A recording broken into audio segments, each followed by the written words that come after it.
So everyone knows about the foam roller as an at-home myofascial release prop. And sometimes it can be more painful than relaxing.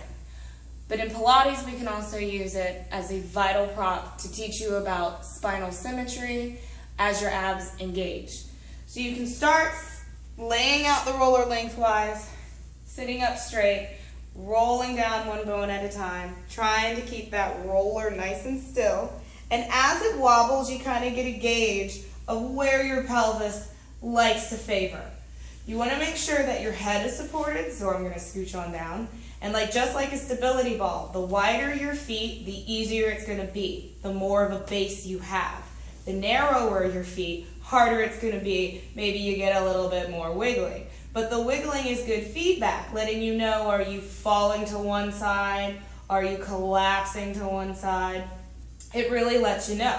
You can do all kinds of stuff here. You can start with easy arm circles, trying to keep the base of the rib cage, the lower thoracic spine, connected to the roller, opening, taking nice big open circles, but not allowing a breaking and arching.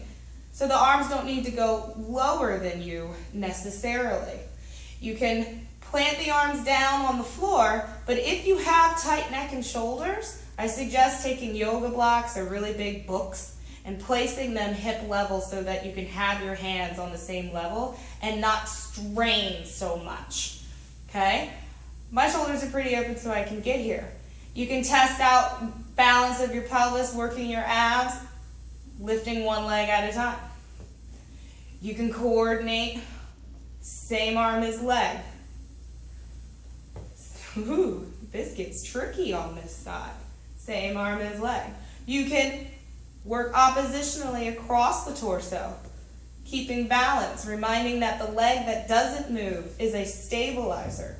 The side of the body that doesn't move takes more work. You can curve up, take your 100, and as you move the arms, there's no wiggling in the pelvis because the pelvis is stabilized. The hip sockets are engaged.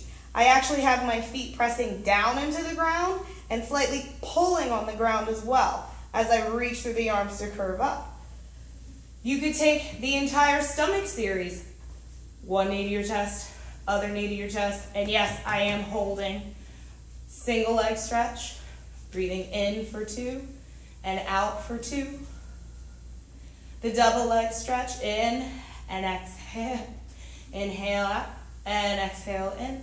The single straight leg stretch, inhaling for 2, exhaling for 2, and there's 5 of each of these. And the doozer, the double leg, double straight leg, lower lift. Yeah, you saw the shaking? That is not a special effect. Ooh, I'm gonna do one more just because I can. Bring the legs down. You could test out your roll up. This is really, really hard. And I probably am not going to make it all the way because I'm not exactly warm. Rolling up, I'm going to take behind my legs. I'm going to think of lifting up, and I already feel the roller rolling underneath of me, so I'm just paying attention to which way it rolls, trying to use more of my abs to stabilize. Lifting up through the 100, maybe a little bit more. Oh, there we go. So now I've gotten some feedback that I know that my pelvis is definitely favoring my right side. If I were to try and fake it and come up, there's a moment where I promise you my right foot is going to have to come up off the floor. There it is. And that's where I'm gripping in my right hip flexor, falling down in my right SI joint. Done deal. Not worth it. Roll on down. If you even want to just keep playing with the fundamental work of the arms and the legs, you could go through extensions, opening up the front of the hip, trying not to wobble. Believe it or not, this is a wonderful stretch for my right straight leg. My left leg is getting a whole bunch of work. Bending and drawing it in. Left leg. Ooh. You can reverse it, reaching out, pulling through the abs, lengthening the spine as it comes up. You can take all kinds of things here. You could take the helicopter around, not letting the pelvis roll around. Maybe even a little bit of tick-tock, not letting the roller roll. So there's a lot of things you can do with the roller, and that's just a little bit. Play with it, see what happens, because you can get a lot of feedback. You can get a lot of stability through your standing leg, through the length in your spine, and through more ab engagement.